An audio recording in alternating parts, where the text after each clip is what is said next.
Hello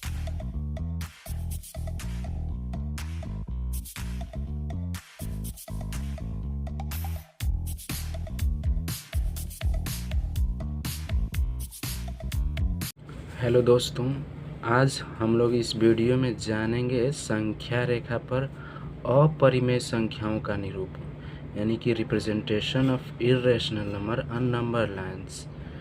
okay, तो चलो हम लोग स्टार्ट करते हैं। तो हम लोग पिछले वीडियो में जान चुके हैं कि अपरिमेय संख्या क्या होती है, तो ज़्यादा डिटेल में बात न करते हुए बस थोड़ा सा उसका रिवीजन करते हुए हम लोग जानते हैं अपरिमेय संख्या वो संख्याएं होती हैं जो p/q के रूप में नहीं लिखी जा सकती और जहाँ पे q नॉट इक्वल टू 0 है। ठीक, तो अब उदाहरण के तौर पे हम लोग देखेंगे तो इसमें आता है पाई, आता है √3 आता है, √2 आता है, √5 ऐसी संख्याएं आती हैं। और नॉन रिपीटिंग नॉन टर्मिनेटिंग संख्याएं जैसे 0.01, 0.02, 0.003 ऐसे करके जो संख्याएं आती हैं ये सभी अपरिमेय संख्याएं कहलाती हैं। तो इस वीडियो में हम लोग जो अंडर रूट वाले नंबर्स हैं उनका हम लोग नंबर लाइन पे कैसे रिप्रेजेंटेशन करते हैं वो सीखेंगे। तो चलो स्टार्ट करते हैं। तो उदाहरण के तौर पे हम लोग √2 को नंबर लाइन पे कैसे रिप्रेजेंट करेंगे वो देखेंगे।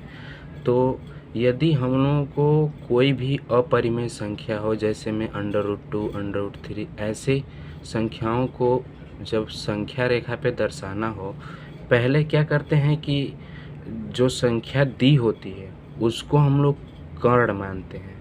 ठीक, और इस कर्ण के द्वारा आधार और लंब की हम लोग गणना करते हैं। हम लोग जानते हैं पाइथागोरस में कि जो कर्ण बराबर होता है, पाइथागोरस नियम यही कहता है कि कर्ण बराबर आधार का स्क्वायर प्लस लंब का स्क्वायर। ठीक, ये कहता है कर्ण बराबर।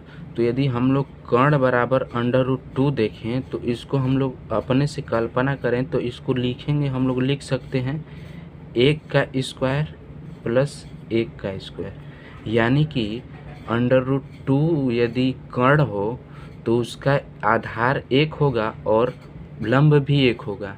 यानी कि यदि हम लोग एक इकाई का आधार लें और एक इकाई का इस पर लंब डालें तो जो इस त्रिभुज का जो ये कर्ण प्राप्त होगा ये प्राप्त होगा √2। ठीक, यदि ये 1 होगा, ये 1 होगा तो ये √2 प्राप्त होगा।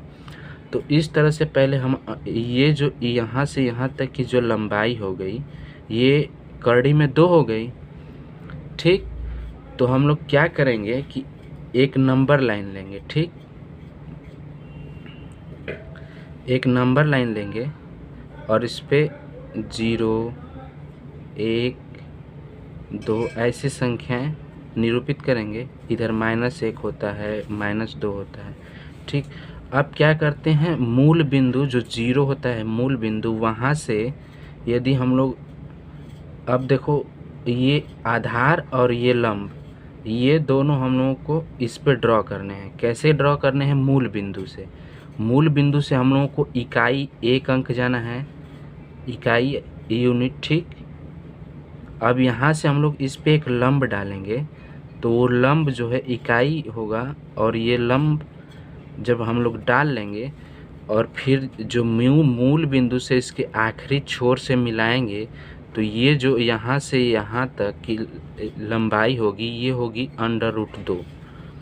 ठीक, अब √2 लंबाई हो गई।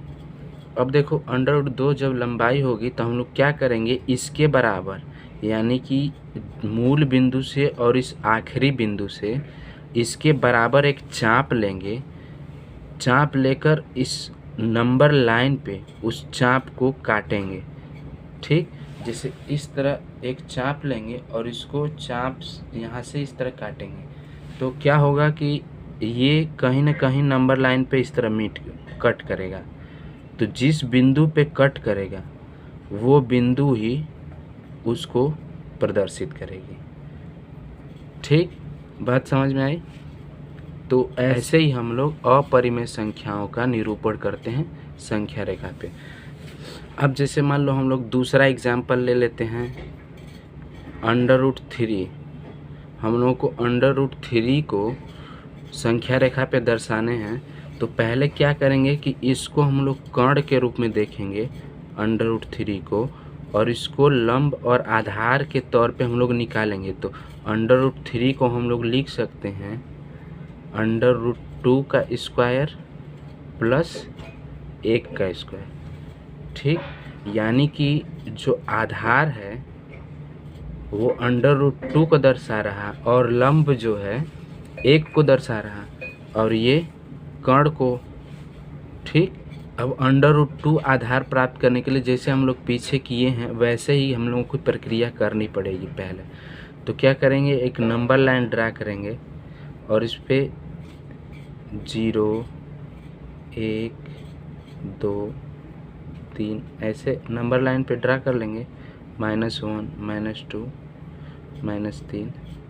अब क्या करेंगे, हम लोगों को पहुंचना है √2, तो पहले हम लोग √2 फाइंड करेंगे।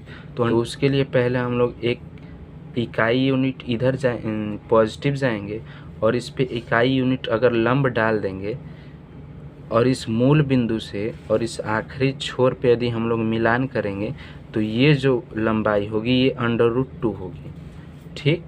ये कितनी हो जाएगी, √2। अभी हम लोगों ने जाना। अब इस √2 लंबाई पे यदि हम लोग फिर से एक लंब डाल दें इकाई का, ये वाला इकाई का,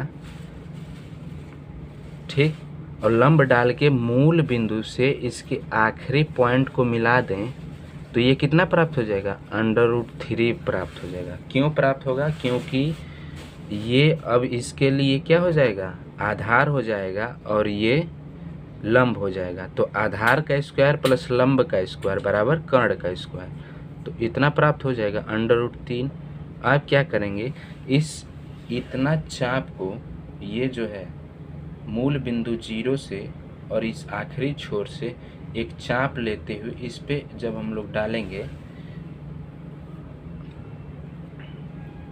इस पे हम लोग डालेंगे तो ये लगभग और लगभग इस पॉइंट पे कट करेगा। तो ये जो पॉइंट होगा, ये पॉइंट किसको प्रदर्शित करेगा, √3। इस तरह से हम लोग चाप डालेंगे तो ये लगभग यहाँ काटेगा, ये √3 को प्रदर्शित करेगा। तो ऐसे ही हम लोग अपरिमेय संख्याओं का निरूपण करते हैं संख्या रेखा पे।